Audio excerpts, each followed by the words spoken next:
Avant que la lumière ne disparaisse du monde, il y eut un instant, un lourd silence qui s'abattit sur chacun.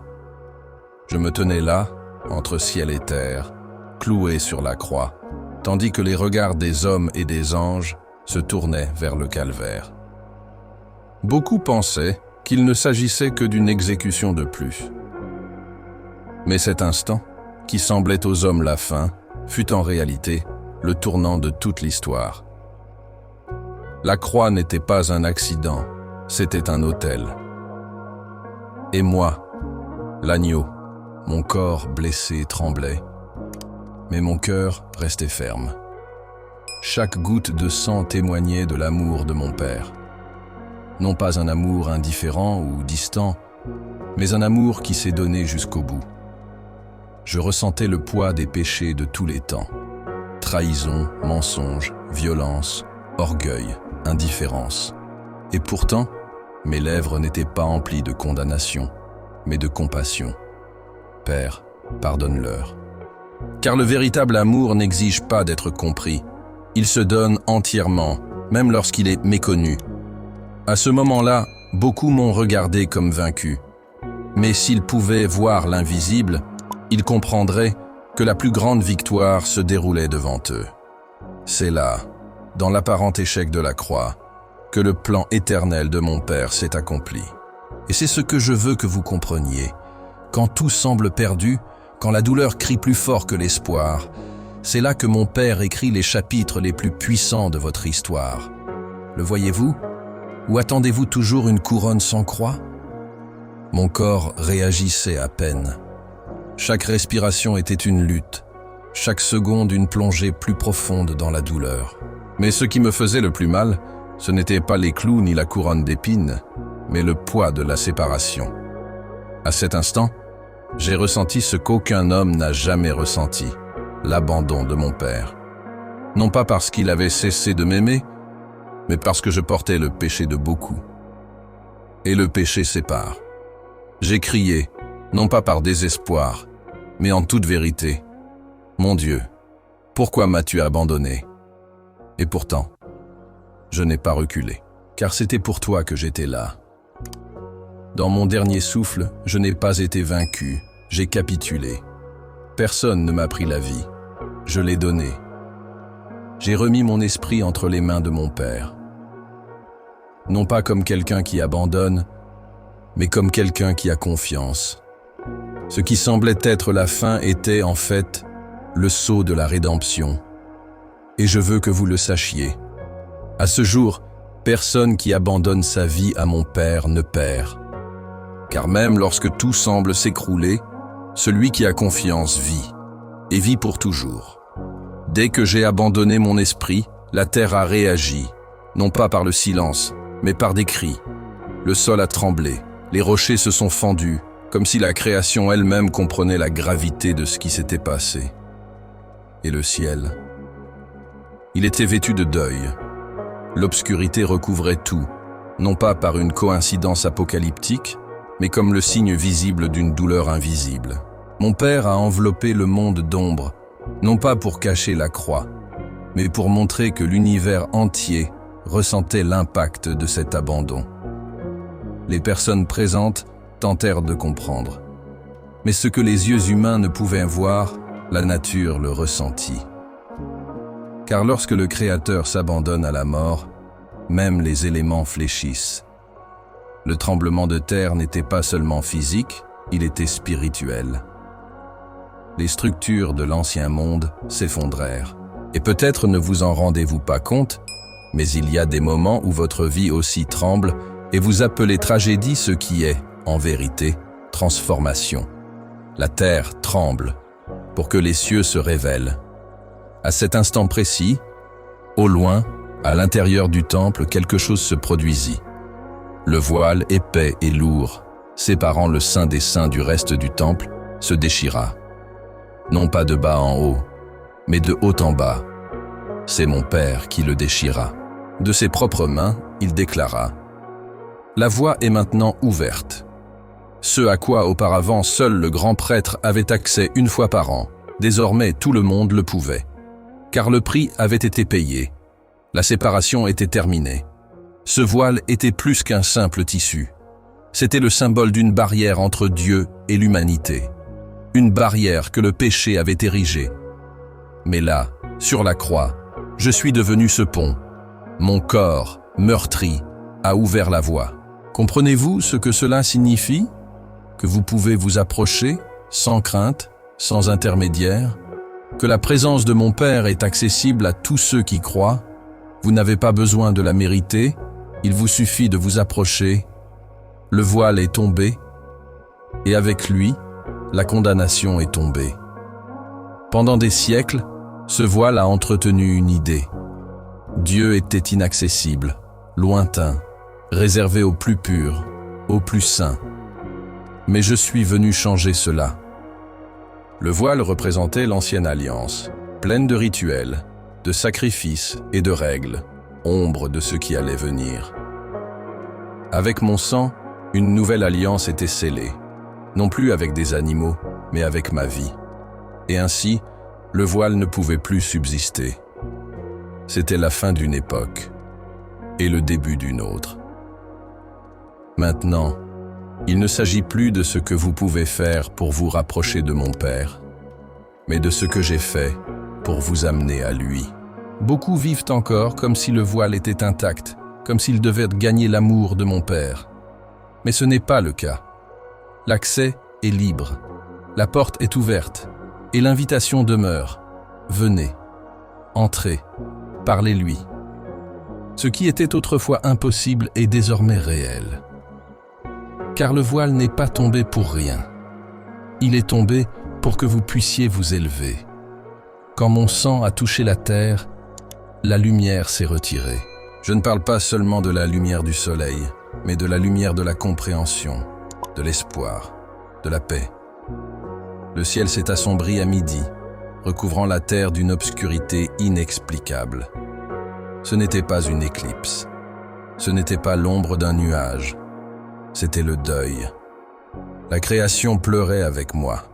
C'était comme si le monde entier reconnaissait, l'auteur de la vie était crucifié. Et le soleil, honteux, se cacha. Cette obscurité n'était pas seulement physique, elle était aussi spirituelle. C'était comme si tous les péchés de l'humanité flottaient dans l'air, étouffant les cœurs, réduisant au silence même les plus arrogants. À cet instant, beaucoup comprirent que quelque chose d'extraordinaire se produisait. Mais ce n'était pas seulement le ciel qui s'obscurcissait, c'était aussi l'âme des hommes. Car ceux qui rejettent la lumière finissent par être entourés de ténèbres. Et je suis la lumière du monde. Quand je me suis donné, c'était pour que vous n'ayez plus jamais à marcher à l'aveuglette. Mais nombreux sont ceux qui choisissent encore de vivre comme si cette lumière n'avait jamais existé. Et la question qui résonne encore aujourd'hui est: que faire lorsque la lumière disparaît? Y retourner ou s'habituer à l'obscurité? Les érudits ont tenté de l'expliquer. Ils ont dit qu'il s'agissait peut-être d'un phénomène astronomique, d'une coïncidence d'étoiles, d'une éclipse mal interprétée. Mais je vous le dis, ce n'en était pas une. Elle n'obéissait pas à la logique des cieux, mais à la volonté de mon Père. Car lorsque le monde tente d'expliquer le sacré avec des formules, il rate l'occasion d'entendre la voix qui vient d'en haut. Ce ciel sombre n'était pas seulement la toile de fond de la tragédie, c'était un langage. Le ciel parlait, à sa manière. Il hurlait, sans bruit, ce que les cœurs les plus sensibles pouvaient ressentir. Quelque chose d'éternel se produisait. Pendant 3 heures, la lumière s'est estompée, comme si le temps s'était arrêté. 3 heures où tout semblait suspendu entre ce qui était et ce qui allait advenir. Le temple était silencieux, le peuple était confus, les soldats étaient dans le doute. Et moi, entre ciel et terre, portant sur moi le fardeau que tu ne pourrais jamais porter. Le ciel s'est assombri parce que la véritable lumière était éteinte par les hommes. Mais cette obscurité ne durerait pas éternellement. Car même si la nuit semble longue, le matin arrive. Et quand la lumière reviendra, rien ne sera plus comme avant. Rien de tout cela n'était dû au hasard. Depuis les temps anciens, mon père avait parlé de ce jour. Amos avait prophétisé. En ce jour-là, je ferai coucher le soleil à midi, et j'obscurcirai la terre en plein jour. Et il en fut ainsi, non pas parce que l'univers s'est rebellé, mais parce qu'il a obéi. Chaque détail de la crucifixion, chaque douleur, chaque mot, était déjà écrit bien avant d'être vécu. Car mon Père n'improvise pas la rédemption, il la prépare, il l'annonce, il l'accomplit. Les prophètes n'étaient pas de simples voix dispersées dans le temps, ils étaient des échos de l'éternité, et l'accomplissement de ces paroles en ce jour sacré a servi de sceau d'authenticité. Pour ceux qui doutaient, il y avait une preuve. Mais beaucoup, même en voyant tout s'accomplir sous leurs yeux, ont choisi de ne pas croire. Car la foi n'est pas seulement une question de preuve, mais de disposition du cœur. Et je vous le demande, combien de paroles encore faudra-t-il s'accomplir avant que vous acceptiez que tout ce que mon Père a dit est vrai? Le temps passe. Les promesses sont vivantes. La croix a été le point culminant, mais pas la fin. C'était le point de rencontre de toutes les lignes prophétiques. Et de là, une nouvelle histoire a commencé, la vôtre, si vous choisissez de la suivre. Au moment même où j'abandonnais l'esprit, le sol trembla. Un violent tremblement de terre secoua la terre. Ce n'était pas un mouvement ordinaire, de ceux qui effraient, puis passent. C'était comme si la planète, dans son essence même, se fendait de douleur. Les rochers, solides et anciens, se fendirent. Et savez-vous ce que cela montre? Que même la création qui n'a jamais péché ressentit la rupture causée par la mort de son Créateur. Ils ne purent résister à l'impact de ce qu'ils virent, le Saint des Saints, rejeté par ceux-là même qu'il était venu sauver. Le tremblement de terre n'était pas une punition, c'était une réaction. La nature a répondu au cri du ciel. Ce qui était solide, sûr, immuable, s'est brisé, car devant la croix, rien n'est resté pareil. Et c'est une vérité que beaucoup ignorent encore. Face à moi crucifié, quelque chose en vous doit se briser. Votre orgueil, votre suffisance, votre indifférence. Car si même les pierres n'ont pas résisté, pourquoi résistez-vous encore? Mon Père a ébranlé les fondements du monde pour montrer que son royaume venait. Un royaume qui ne serait pas construit avec des pierres, mais avec des cœurs brisés. Et seuls ceux qui tremblent devant la croix peuvent rester fermes face à l'éternité. Ce que beaucoup ne comprennent pas, c'est que le spirituel n'est pas abstrait. Il façonne le visible, il touche le concret. Lorsque j'ai abandonné mon esprit, ce n'était pas un simple soupir. C'était une rupture entre les mondes. Ce qui bougeait dans l'invisible était si dense, si puissant, que le monde physique ne pouvait rester intact. Les structures tremblaient, le temple tremblait, le sol se fissurait. Ce n'était pas seulement une émotion collective, c'était une réponse cosmique. Car le sacrifice n'était pas symbolique. Il était réel, vivant, actif et éternel. Les gens étaient habitués à voir le monde avec leurs yeux naturels. Mais là, à cet instant, l'invisible envahit le naturel avec force. Ce que les yeux humains ne pouvaient voir, la lutte pour le salut, le poids de la culpabilité, le jugement surmonté, se traduisit en phénomènes indéniables. Je gagnais non pas par l'épée, mais par la soumission. Et la victoire était si puissante que même la terre ne pouvait rester indifférente. Je veux que vous le sachiez. À ce jour, le spirituel continue de façonner votre réalité. Ce que vous nourrissez dans l'invisible se reflète dans votre sol. Si vous cherchez la lumière, vous verrez la clarté. Si vous marchez dans l'obscurité, vous trébucherez. Car ce que vous voyez est le reflet de vos croyances. Vous êtes-vous déjà demandé ce que signifiait l'ouverture d'un tombeau? Ni par des mains humaines, ni par accident, mais par un commandement spirituel.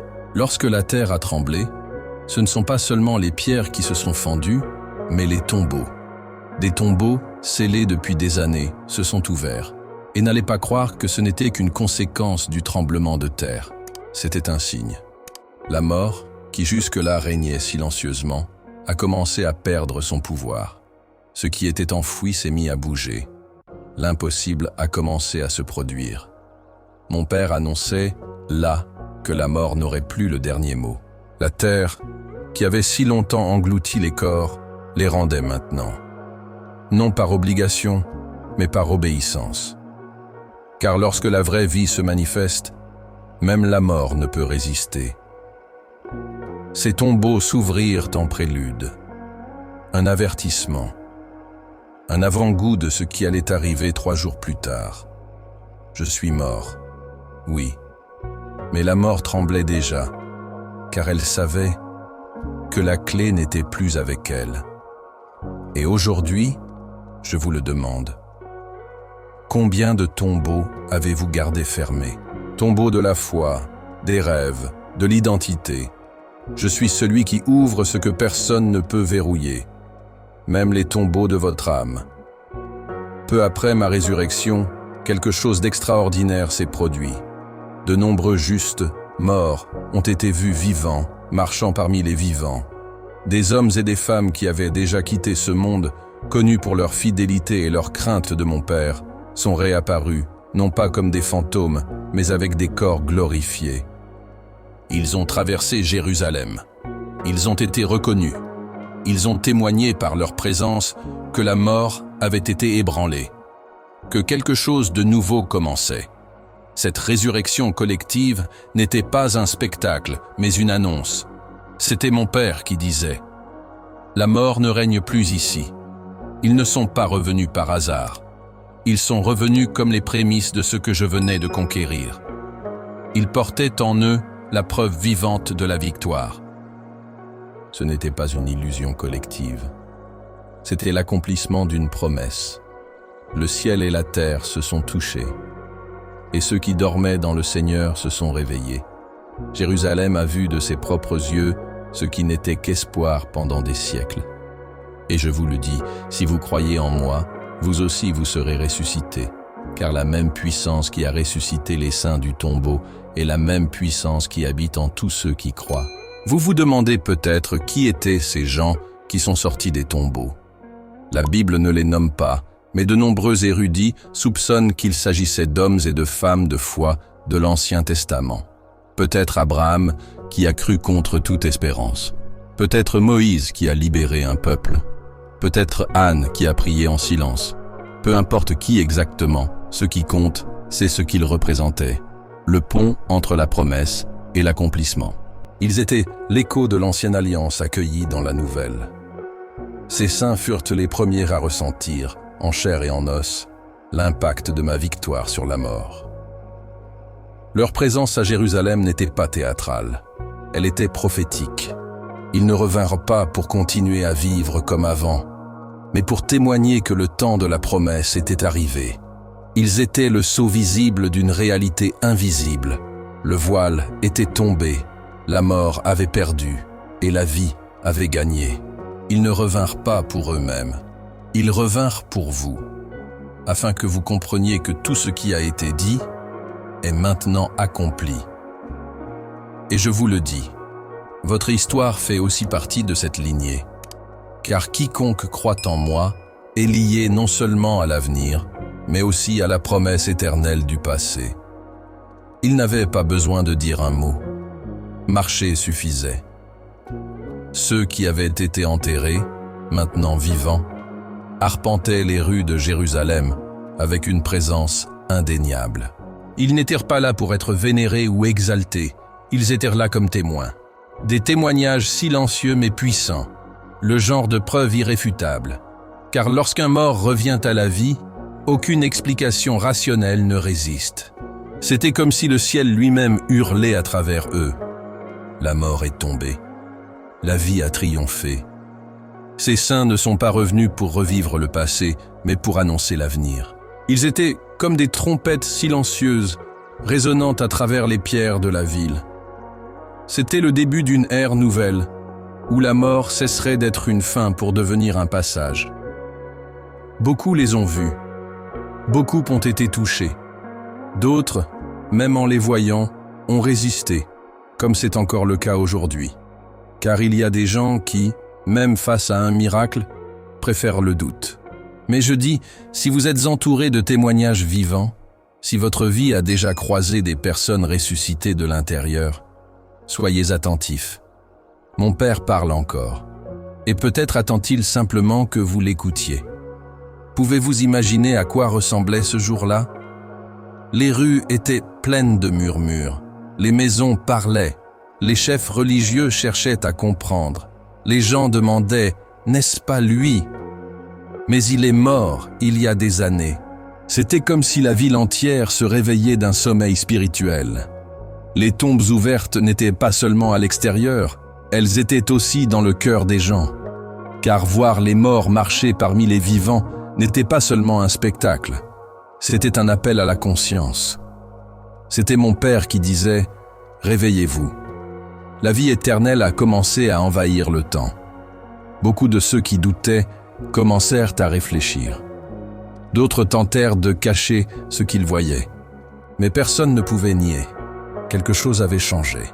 Ceux qui avaient ri de ma mort se taisaient désormais. Et ceux qui m'avaient suivi en silence commencèrent à élever la voix. Car lorsque le surnaturel touche le naturel, les masques tombent. Ce qui était caché se révèle. La vie qui jaillit là où il n'y avait que la mort ne doit pas être ignorée. Et je le dis, Jérusalem n'a pas été la seule ville visitée par la résurrection. Aujourd'hui encore, partout où je passe, ce qui est mort respire à nouveau. Et si tu veux, cela peut arriver aussi. Ils avaient vu beaucoup de choses. Des hommes mourir en hurlant, d'autres implorer, certains jurer, mais ce qu'ils avaient vu ce jour-là ne ressemblait à rien d'autre. Je mourais en silence, capitulant, sans résister. L'obscurité surgit de nulle part. Le sol s'ouvrit, les rochers se fendirent. Et alors, ces soldats, entraînés à tuer, endurcis au combat, froids comme l'acier qu'ils portaient, se retrouvèrent face à quelque chose qu'ils ne pouvaient expliquer. Et pour la première fois, ils baissèrent leurs armes, non par peur, mais par respect. Ils savaient que ce n'était pas une simple exécution. L'atmosphère changea. C'était comme si tout autour d'eux était témoin d'une vérité que leur cœur n'avait pas encore saisie. Et au milieu de ce chaos sacré, une phrase sortit de ses lèvres. Vraiment, celui-ci était le Fils de Dieu. Il ne savait pas tout, mais il en savait assez. Et c'était déjà la foi. Car la foi ne consiste pas à tout comprendre, mais à reconnaître l'essentiel. Et je vous le dis, si même les soldats se sont rendus, pourquoi résistez-vous encore? Mon Père ne choisit pas que les doux, il touche même les endurcis. Il suffit d'un cœur ouvert. Et là, au milieu des lances et du sang, une nouvelle conviction naquit. Une graine fut plantée. Et elle porte encore du fruit. Il était là pour maintenir l'ordre. C'était son travail. Un centurion ne s'émouvait pas. Il commandait, il dirigeait, il exécutait. C'était un homme structuré, puissant, hiérarchique. Il avait vu des dizaines de morts, mais il n'avait jamais vu personne mourir comme moi. Comme je me suis rendu. Les mots que j'avais prononcés, l'amour qui persistait dans ma voix, même si j'étais rejeté. Cela le déstabilisa, et puis, tout autour de lui, renforça ce que son cœur commençait déjà à comprendre. La terre trembla, le ciel s'assombrit, et les morts se levèrent. L'homme entraîné à ne pas pliait les genoux intérieurement. À cet instant, il ne voyait plus de corps sur la croix, il voyait le ciel se déchirer devant ses yeux. Et lorsqu'il déclara que j'étais le Fils de Dieu, il ne faisait pas qu'une simple observation. Il s'abandonnait. Peut-être ne comprenait-il pas toutes les Écritures. Peut-être ne savait-il même pas ce que signifiait être le Messie. Mais il en avait vu suffisamment pour croire. Et c'est ce que j'attends de vous. Ne vous attendez pas à avoir toutes les réponses. Voyez ce qui est devant vos yeux. Ressentez ce que l'Esprit souffle. La foi ne commence pas par une compréhension totale, mais par un cœur soumis. C'est ce qui a transformé un commandant romain en témoin de la vérité. Et c'est ce qui peut vous transformer. Cette phrase, prononcée par un homme habitué à la violence, était spontanée. Ce fut une explosion de l'âme. Vraiment, celui-ci était le Fils de Dieu. Il voyait au-delà du sang, au-delà de la couronne d'épines, au-delà de la croix. Il voyait ce que beaucoup, même après m'avoir suivi pendant des années, ne pouvaient voir. Il voyait la vérité, non pas parce qu'on la lui avait expliquée, mais parce que le ciel s'ouvrait grand devant lui. Ce qui était évident aux yeux spirituels était maintenant révélé aux yeux naturels, même à ceux d'un soldat romain. Et pourquoi est-ce important ? Parce que cela montre que la reconnaissance de mon identité n'est liée ni à la religion, ni à la connaissance théologique, ni aux traditions humaines. Elle est liée à la révélation. Quand l'esprit touche, même un cœur habitué à tuer peut proclamer la vie. Quand le voile tombe, même un étranger reconnaît le Père. Le centurion n'avait pas appris cela des scribes. Il l'avait appris du tremblement de terre, des ténèbres, de la façon dont j'ai rendu l'esprit, et de la paix qui planait sur la croix après le cri. Il a compris. Et cela lui a suffi. Aujourd'hui, je vous le demande. De combien de signes supplémentaires avez-vous besoin? Ou en avez-vous vu assez pour dire, comme lui, avec sincérité, « Vraiment, tu es le Fils de Dieu » La croix était l'instrument le plus brutal connu de l'homme. Elle ne tuait pas rapidement. Elle persistait à prolonger la souffrance.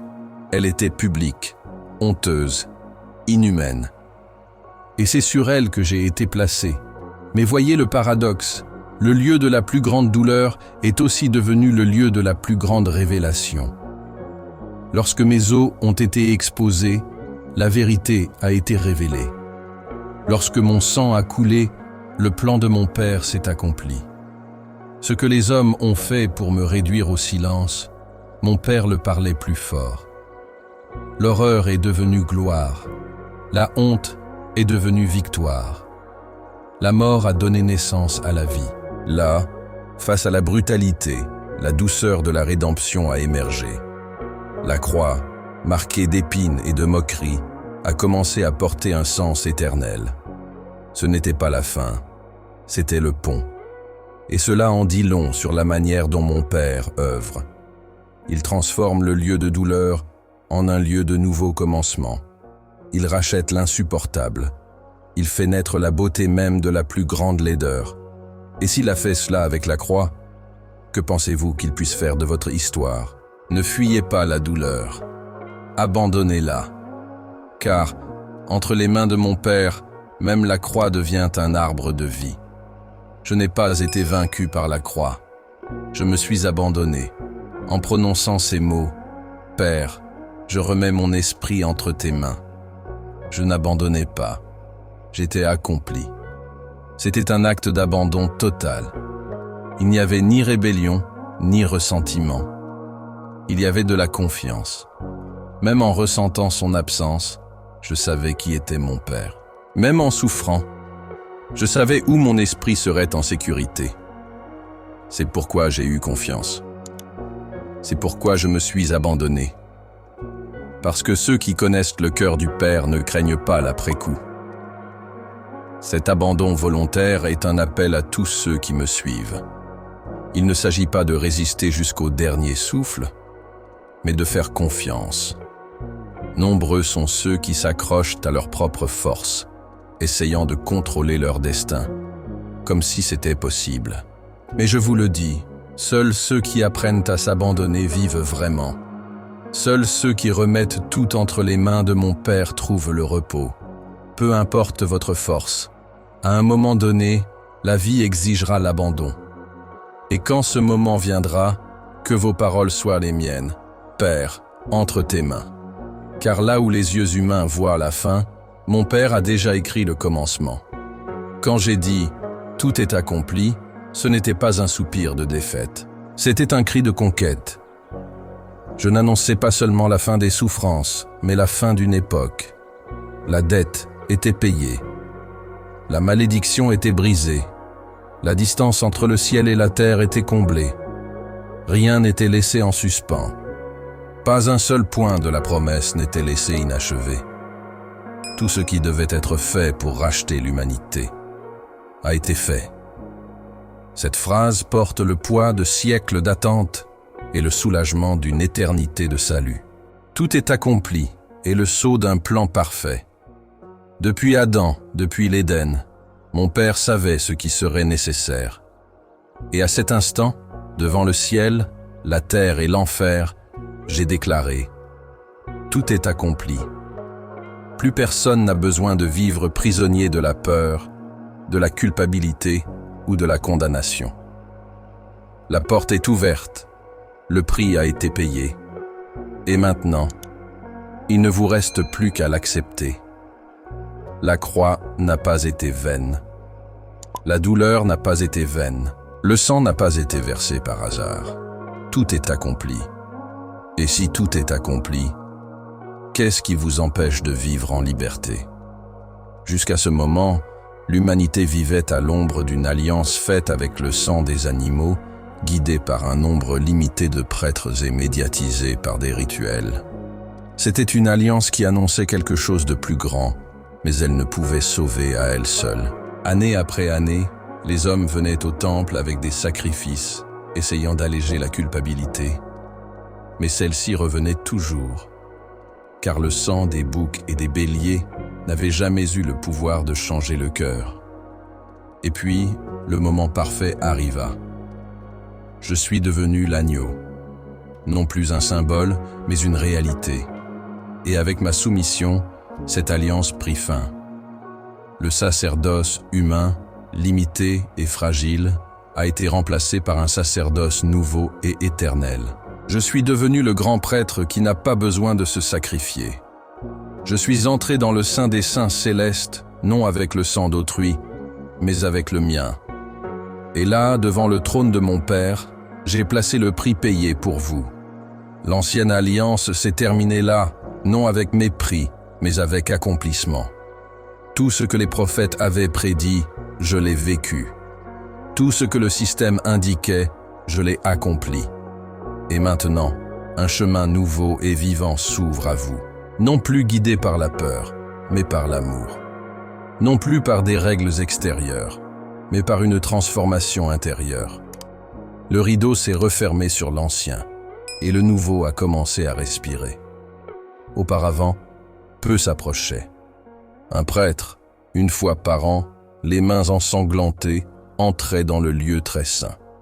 C'était risqué, c'était craint, c'était sacré. Mais le voile tomba, et avec lui, la peur disparut.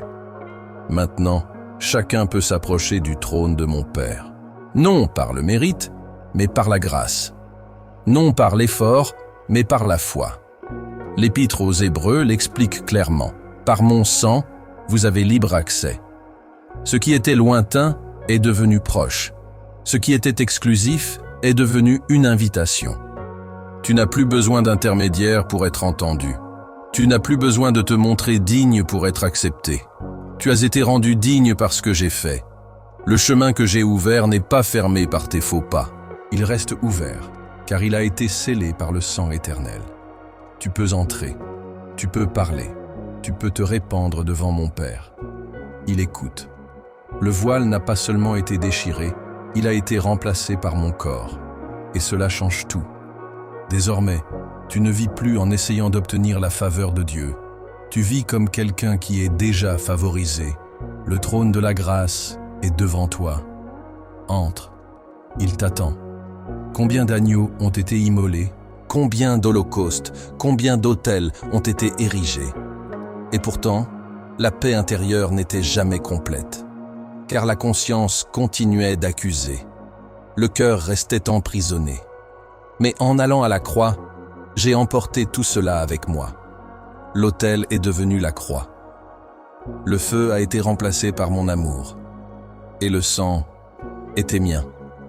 À partir de ce moment, plus besoin d'un autre sacrifice. J'étais le dernier, le suffisant, le parfait.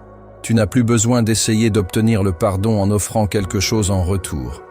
Tu n'as plus besoin de te martyriser pour tes erreurs passées. Le prix a été payé. La justice a été satisfaite. L'amour a été libéré.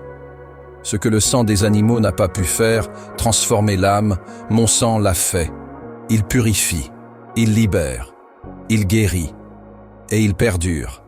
Car je ne suis pas mort seulement pour un peuple, ni pour une époque.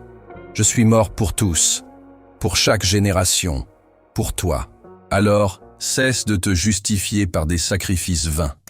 Reçois simplement. La rédemption ne se mérite pas, elle s'accepte. Et mon sang crie toujours, non pas vengeance, mais miséricorde.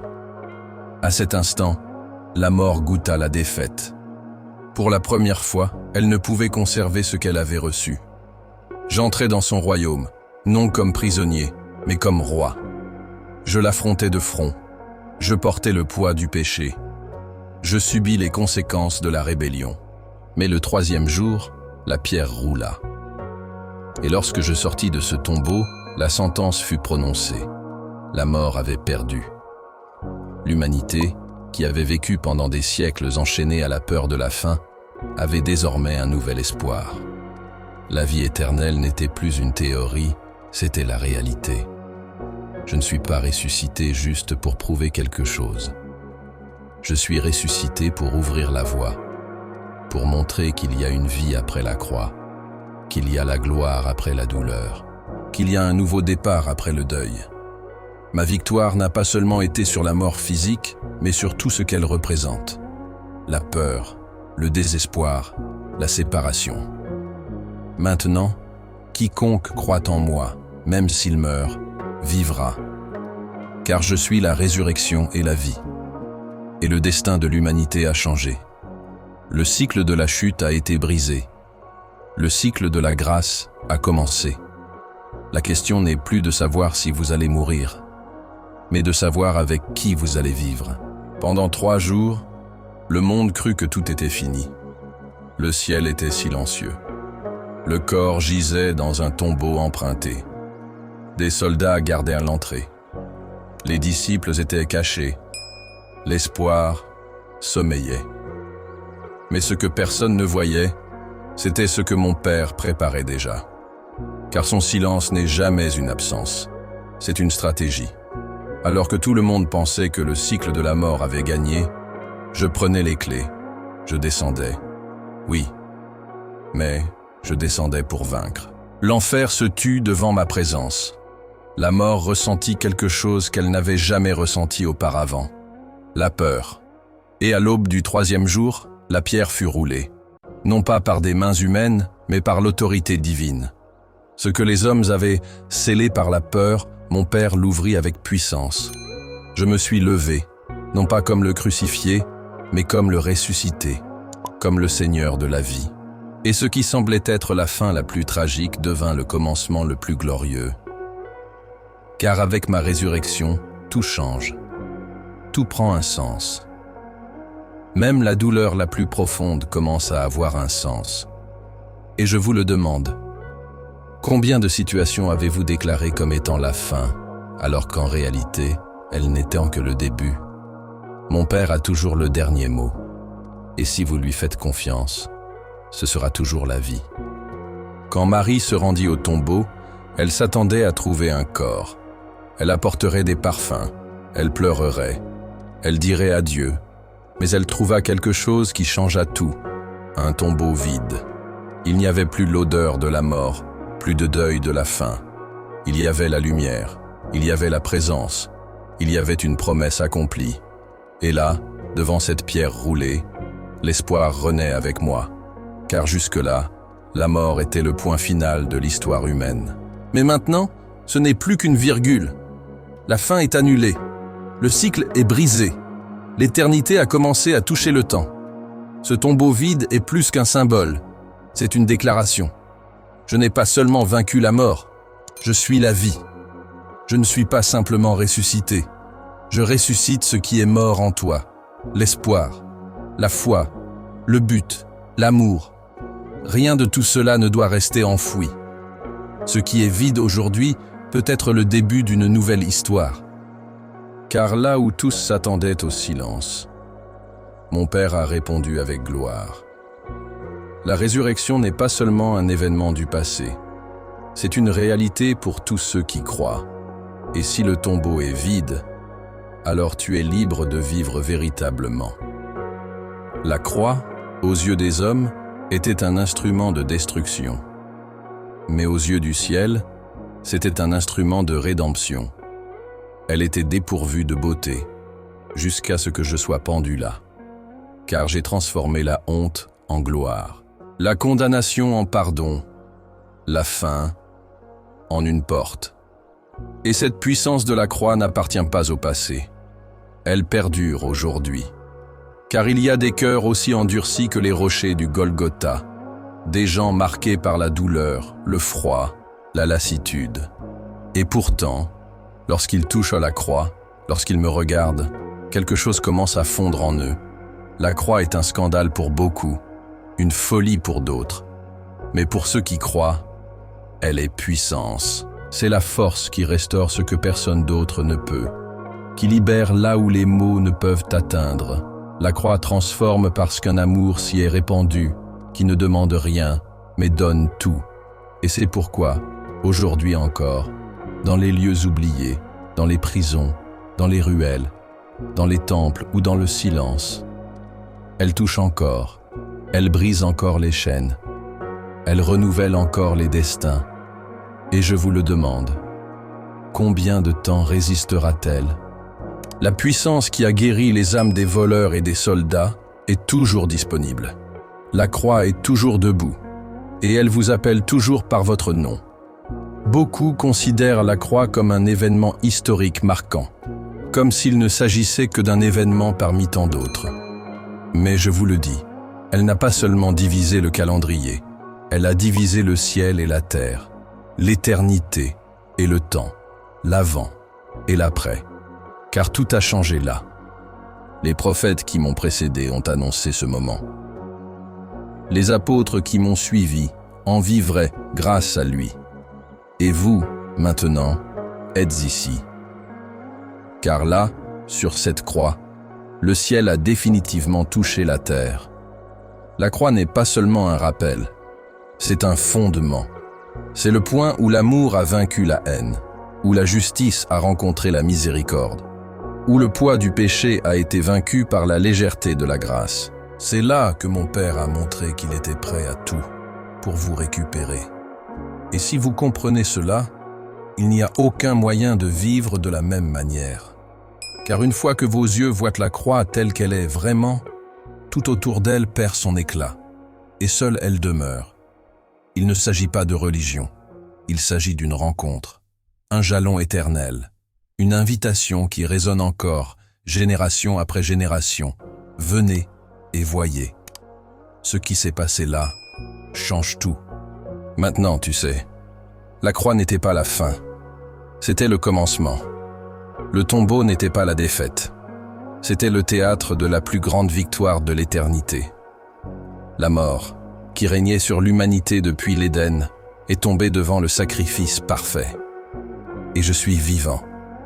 Je ne vis pas seulement dans les histoires, les chansons ou les temples.